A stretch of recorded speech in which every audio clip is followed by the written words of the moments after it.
right after that, once you'll notice he'd got some mana on his Torn Chieftain, the dots have actually pretty much lost a lot of their mana. 55 mana on the one dot left, for example, and the elf is pretty much spent. Although he does have potions and staff on all his heroes, and he teleports out very wisely on the Beastmaster there. So at this point, Lyn, who has no expansion and 49 food, versus Winners, who has 39 food. This is usually where the orc gets into trouble, because dots are so inexpensive and only 2 food, and they build very quickly, so they're very easily replenished. It's pretty easy to get a fighting army for the elf and come back and push before the orc has a fighting army and is ready to fight. So looking at Winners, he rebuys, obviously very important. Rebuys his Scroll of Healing. The Torn Chieftain is his 4, but that's, you know, the level 2 wave does a considerable amount of damage. It's nice to count on the healing scrolls when you can't necessarily assume that you're going to be able to get all the mana burns off that you want. So looking at army sizes right now, 49 for Lyn, 45 for Winners.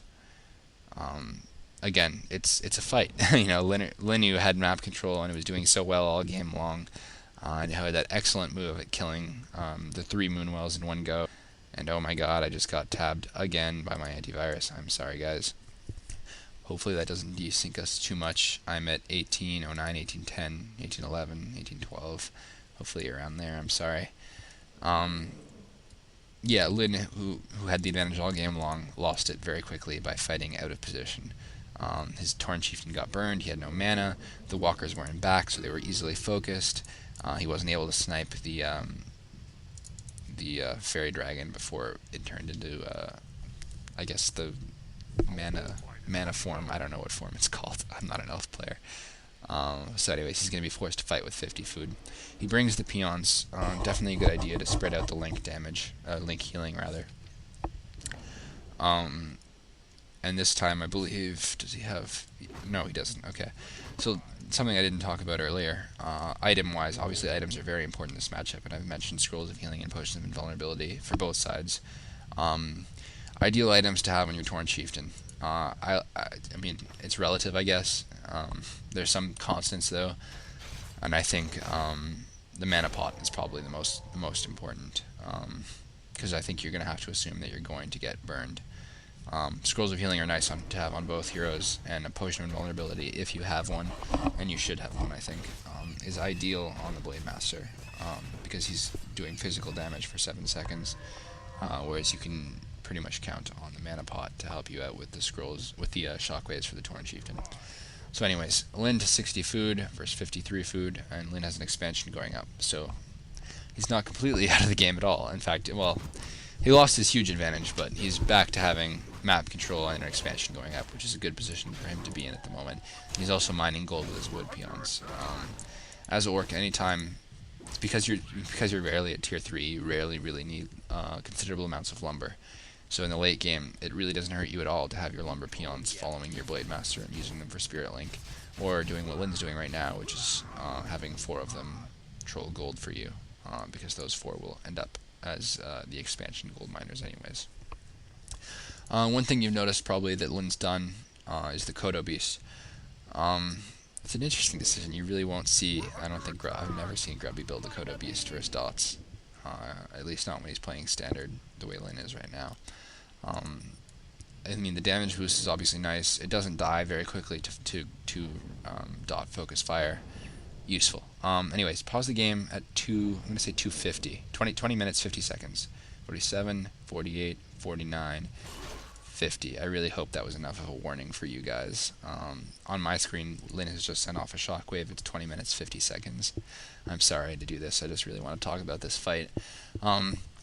You can see Winners has pretty much gone all out. He's brought wisps. The idea with the wisps is they're actually, I mean, I really encourage you using them in fights, particularly in the late game if you're elf, because you probably don't need the wood. They can dispel Spirit Link, which is really useful, and they can sap the mana from not only the Torn Chieftain, but the walkers especially, since it's AoE mana that they sap. So obviously, very useful. As far as the army positionings go, just notice that the Demon Hunter has been ensnared. A wave is going off. It's not the best wave, and it's definitely not the best wave, the ideal wave, but it does get those, I think those first 2 wisps and a bit of the tinker. Position-wise, you know, the rest is fairly self-explanatory. If you're going to have to fight head-to-head, you definitely don't want your walkers out in front. You'd rather have your raiders out in front. Notice they're 1-1. Notice he's already linked his army, very key. And the elf has not yet thrown down a pocket factory, which is going to be, when he throws that down, you're going to probably want to focus that with the nearest units to it, because as I already mentioned, it does insane amounts of damage. So, I'm at 20 minutes 50 seconds. We're going to unpause in 3, 2, 1, unpause.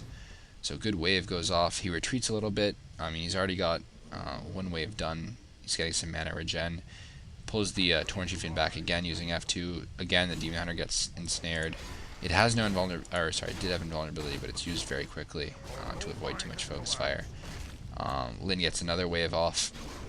Here's some really intelligent play by Lin. Instead of letting him get the expansion, he has to fight instead of letting him lose the expansion.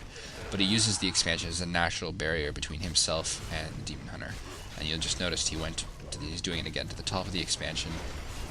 Gets off another wave, so the Demon Hunter has yet to get a burn on him. And even though basically his entire army is focusing that Demon Hunter and the heroes, which is usually, that's what most people will tell you shouldn't be doing, it's actually to his benefit to do that, because he's getting off very quality waves, and because he's taking the heroes out of the equation. And so even though he didn't really kill the majority of Winter's army, he's able to waste all his healing scrolls by using those waves very effectively. He kills the Demon Hunter and he does not get burned, and that is good game. Once again, looking at largest army, Lin fighting with 70 food versus 56 food. A lot of times I'll see orc players stay at 50 food and just get like 3 or 4 healing scrolls on 2 heroes.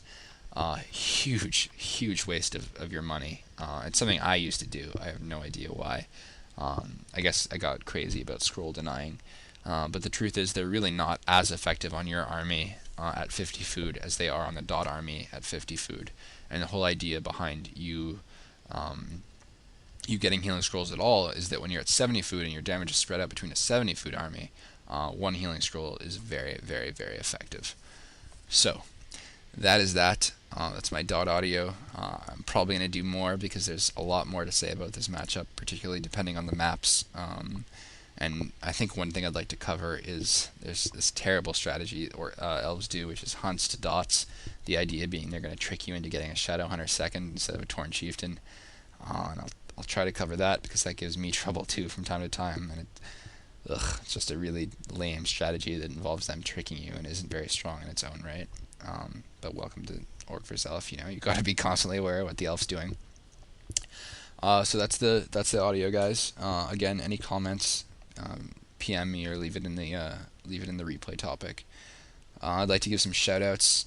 First one to Orange. I owe him a big shout out. I've already given him several, I think, but he's fixed my audio, my Audacity program. Hopefully there's no skipping in this one. If there is, then I take back that shout out, Orange. And you guys can blame him and not me. Also, you guys, if you want to find me on Battle.net, I'm playing under Stop or vt.stop. And I'm in clan VT, VT Gaming, my league clan. Go VT Gaming. So anytime you guys want to, please don't whisper me if I'm in a game because I'm trying to concentrate if I'm in a game. But anytime I'm in the channel, I'd be more than happy to answer any questions you guys have. So please drop by. Feel free to drop by and just hang out. Thanks. That's signing out.